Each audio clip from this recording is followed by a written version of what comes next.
आरती रोज उतारूं रे चरण तणु चरणामृत लईने प्रेमे पखाड़ूं रे कौशल्याना कुंवर तमारे आरती रोज उतारूं रे सरयू जड़ थी स्नान कराऊं तिलक करूं रूपाड़ू रे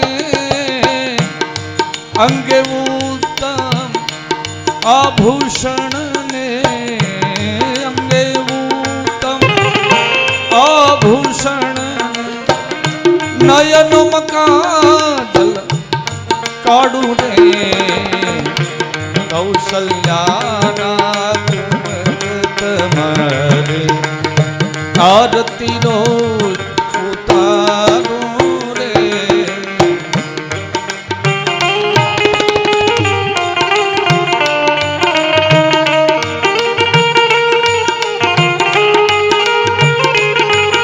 केड़ कटारी ए धनुष धारी रघुवीर ने सड़गारू रे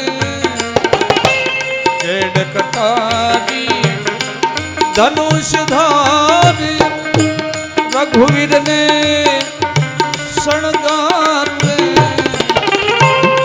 अहल्या थई ने पड़ू चरण अहल्या थई ने पड़ू चरण तन मन धन ओवारू रे कौशल्याना कुंवर तमारे आरती रोज उतारूं रे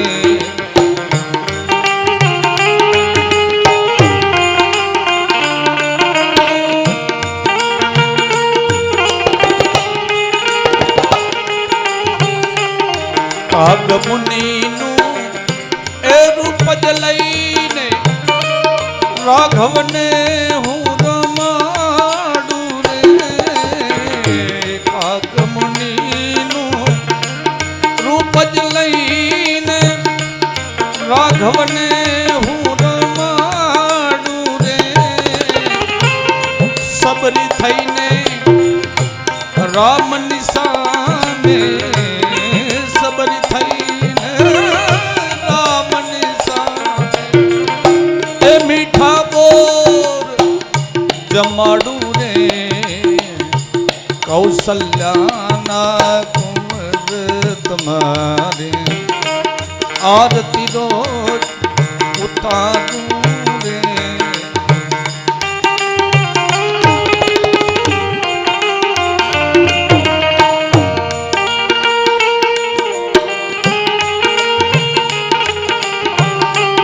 मंगल मूर्ति मारा राम ने जोई ने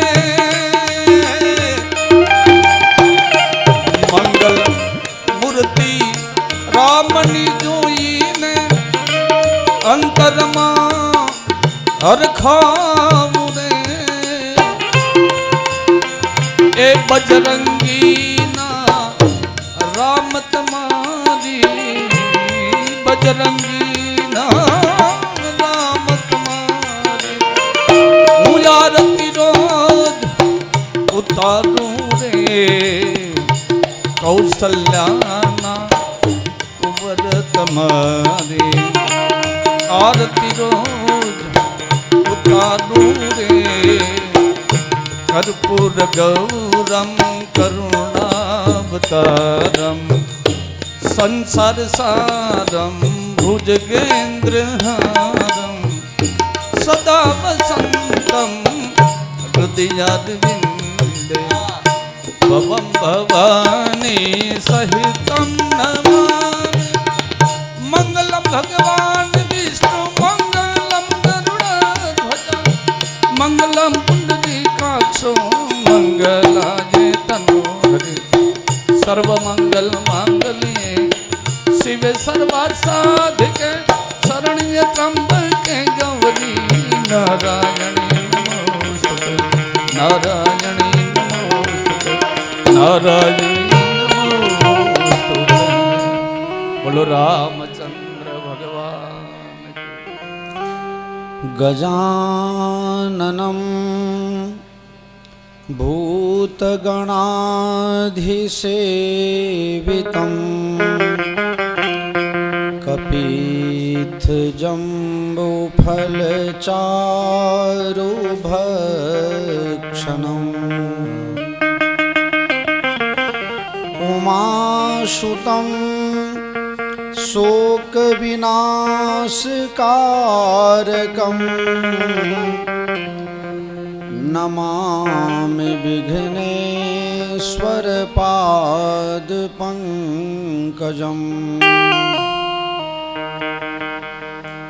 વંદે વિદેહતનયા પદપુંડરીકમ कैसूरसौरभसमाहृतयोगिचितं हन्तुं त्रितापमनिशं मुनिहंससेव्यं शन्मानिशालिपडिपीतपरागपुङ्गम् दुर्वादलं दुतितनुं तरुणाब्जनेत्रं हेमाम्बरं वरविभूषणभूषिताङ्गम् कन्दर्पकोटिकमनीय किशोरमूर्तिं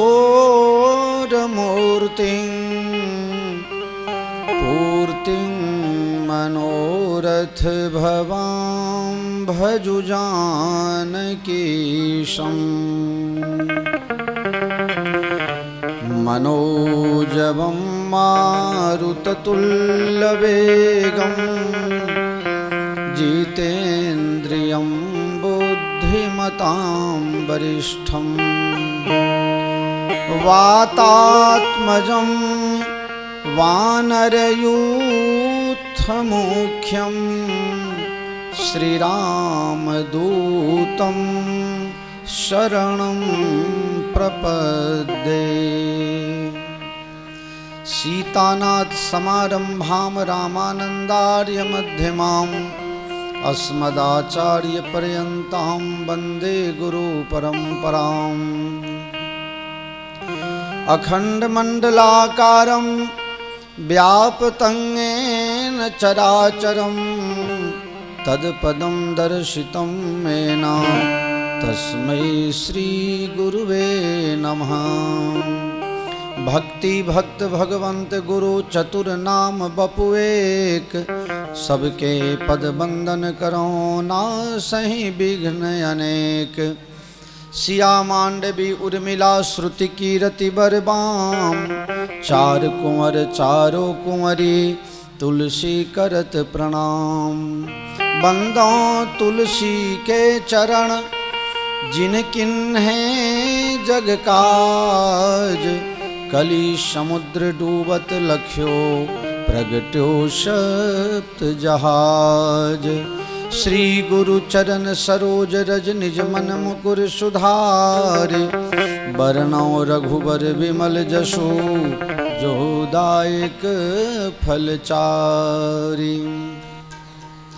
श्री रामचंद्र कृपालु भजो मन हरण भव भय दारुणं नव कंज लोचन कंज मुख कर कंज पद कंजारुणं कंदर्पयगणित रवित छवि नव नील नीरद सुंदरम पटपीतमानहु तडित रुचि शुचि नौमि जनक सुतावरम। भजु दीन बंधु दिनेश दान दैत्यवंशनिकन्दनं रघुनन्दयानन्द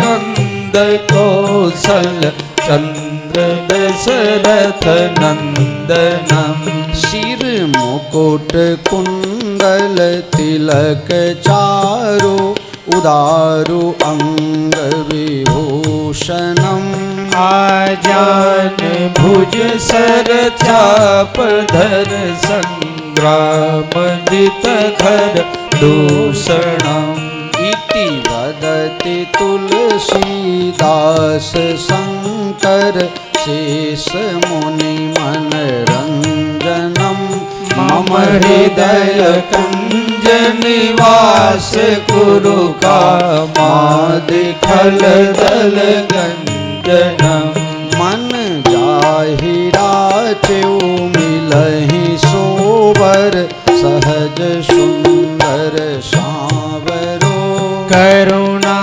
निधान सुजान शील जानत रावरो यही भांति गौरी अशीष सुनि सिय सहित हिय हर्षि अली तुलसी भवानी पूजी पुनि पुनि मुदित मन मंदिर चली श्री रामचंद्र कृपालु भजु मन हरण भव भय दारुणम् नव कंज लोचन कंज मुख कर कंज पद कंजारुणम् श्री रामचंद्र कृपालु भजु मन हरण भव भय हरण भव भय हरण भव भय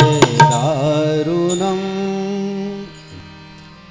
बोलो श्री रामचंद्र भगवान की जय श्री हनुमंतलाल जी महाराज की जय भगवान भोलेनाथ की जय आदि शक्ति श्री अम्बे मात की जय श्री स्वामी नारायण भगवान की जय सदगुरु भगवान की जय सत्य सनातन धर्म की जय गौ माता की जय गंगा माता की जय भारत माता की जय यज्ञा भूमि की जय नगर बस्ती की जय जय जय सीताराम जय जय सीताराम जय जय सीताराम हरि ओम नमः पार्वती पतये हर हर महादेव।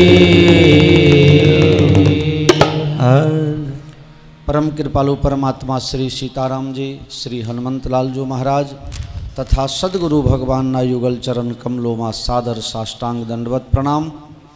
अत्रे उपस्थित ध्रुव प्रहलाद समान भगवान ला लाडला प्यारा आप सर्वे हरि भक्त सज्जनों सती सीतानसुयाना पद चिन्हों पर चालनारी परम स्नेहमयी ममतामयी मारी माताओं बहनों यत्र तत्र सर्वत्र एन केन प्रकारेन आ सेवा यज्ञ में जोड़ाયેલ सर्वे ने मारा प्रेम पूर्वक प्रणाम पूर्वक जय सियाराम। जय सियाराम।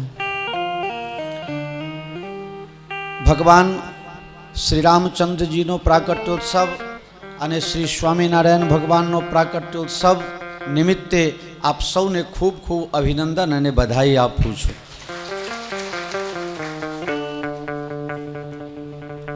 અતિ હરિ કૃપા જાહી પર હોઈ પાઉં દે यही માર્ગ સોઈ। પરમાત્માની અસીમ અનુકંપા થાય થોડી કૃપા થાય તો ભગવાન તમને માયા આપી દે છે। માયા એટલે ઘર પરિવાર સંપત્તિ સંતતિ બધી રીતે ખૂબ સંપન્નતા આપે છે તમને। પણ ભગવાનની અતિ કૃપા થાય તો તમારા ઘરમાં શાંતિ હોય મનમાં શાંતિ હોય અને ભગવત ભજનમાં મન લાગે। આપણે અહીંયા બધા બેઠા છીએ એટલે એમ સમજવાનું કે ભગવાનની અતિશય કૃપા મારા તમારા આપના સૌ ઉપર છે। અત્રે જેટલા કથામાં આપણે બધા ભેગા થયા છીએ આપના બધા પૂર્વજો જે પિતૃલોકમાં બિરાજમાન છે એ આજે ઉપરથી જોતા હશે તો એમની આત્માને ખૂબ ઠંડક લાગતી હશે. આ પુણ્ય જોઈને આપના પિતૃઓ દેવતાઓ સામે ચેલેન્જ આપે છે તાલ ઠોકીને કે જુઓ જુઓ, અમારા પરિવારમાં એવા પેદા થયા કે જે ભગવાનના નામમાં લાગેલા છે, એનો પણ ઉદ્ધાર કરશે અને મારો પણ ઉદ્ધાર કરશે, એટલે હવે મારે તમારા અંડરમાં રહેવું નહીં પડે. એ રીતે આજે બધાની આત્મા ખૂબ ખૂબ રાજી હશે. કોઈના કુલમાં એક ભક્ત પાકે તો એના 7 પેઢી આગળના, 7 પાછળના અને 7 સાસરી પક્ષના 21 પેઢીનું ઉદ્ધાર વર્ણન કરવામાં આવે છે. આજે આપણે બધા ભગવત નામ સ્મરણમાં બેઠા છીએ. આવો ભગવાનના નામનું ગુણગાન કરી તે પછી ભગવાનની મધુર ખૂબ મીઠાશથી પરિપૂર્ણ એવી ભગવાનની નાનપણની લીલાઓ, નાનપણની કથાઓ આપણે સાંભળીશું. ભગવાન કેવી રીતે મોટા થયા, કેવી રીતે કદાચ કોશિશ કરીશું ભગવાનને જનકપુર સુધી આજે લઈ જઈશું તો આવતીકાલે લગ્ન કરાવી દઈશું. જેમ પણ કથામાં એવું કંઈ નક્કી હોતું નથી હો. આ તો ક્યાંય લાઈન બદલાઈ જાય તો ક્યાંય ને ક્યાંય પહોંચી જાય, પછી લગ્ન બેદારા મોરું એ થાય. આમે લગ્નમાં ક્યાં મુહૂર્ત હંચવાય છે? મહારાજ લખે 12:39, 3 વાગે તો જાન આવે. લ્યો શું થયું? અરે બરરાજાની ગાડી આવતી હતી, એમાં ટાયરમાં પંચર થયું, કલાક એમાં મોડા પડ્યા. શું કરશો? મુહૂર્ત હંચવાય જ નહીં. ઘણા લોકો કહે કે બાપુ છૂટાછેડા કેમ વધતા જાય છે? લોકો હજવામાંથી પાર આવતા નથી એટલે મુહૂર્ત હંચવાતું નથી. તેમાં બ્રાહ્મણ શું કરે? આ વખત બાંસરી નથી લાયા? ભૂલી ગયા? લાયા છો? એકાદ વખત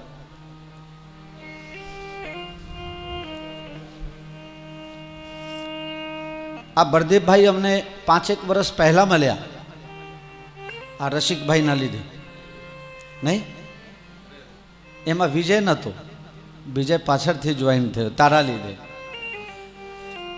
મને આ ભાઈની જે સ્ટાઇલ છે અને મને જે સમજવાની એનામાં આવડત છે, આમ સેજ એના બાજુ જોઉં તો એને ખબર પડે કે બાપુને ત્યારે શું જોઈએ. આ બહુ કલાકાર છે અને બહુ મહેનત કરે છે. આ એક તમને વાત કરું, કોઈ પણ વસ્તુ તમારી પાસે આવી જાય ને એટલામાં તમે સંતોષ માની લ્યો અને બીજું કંઈક નવું નહીં કરો. દાખલા તરીકે નોકિયા કંપની શરૂઆતમાં સૌથી બધું ગેરંટેડ કંપની કહેવાય નોકિયા, પણ એને પછી શું કર્યું? લેટેસ્ટતા લાવી શક્યો નહીં. જે હોય એમ હોતા હે ચલતા હે, તો પછી સેમસંગ વાળો ફાઈ ગયો. એટલે અમારા બળદેવમાં એવું નથી, એ દરરોજ મહેનત કરે. અમુક ટાઈમ હતો રાતે 11 વાગે મને મેસેજ કરે, બાપુ જાગું છું, કોઈ તૈયાર કરવા માટે કોઈ સોંગ મોકલો ને. પાછું યુટ્યુબમાં શોધું કે કયું અનુકૂળ આવશે, ફાવશે. પાછા એ કોપી કરીને આને મોકલું. બીજા દિવસે સવારમાં રેકોર્ડિંગ કરીને મને મોકલાવે.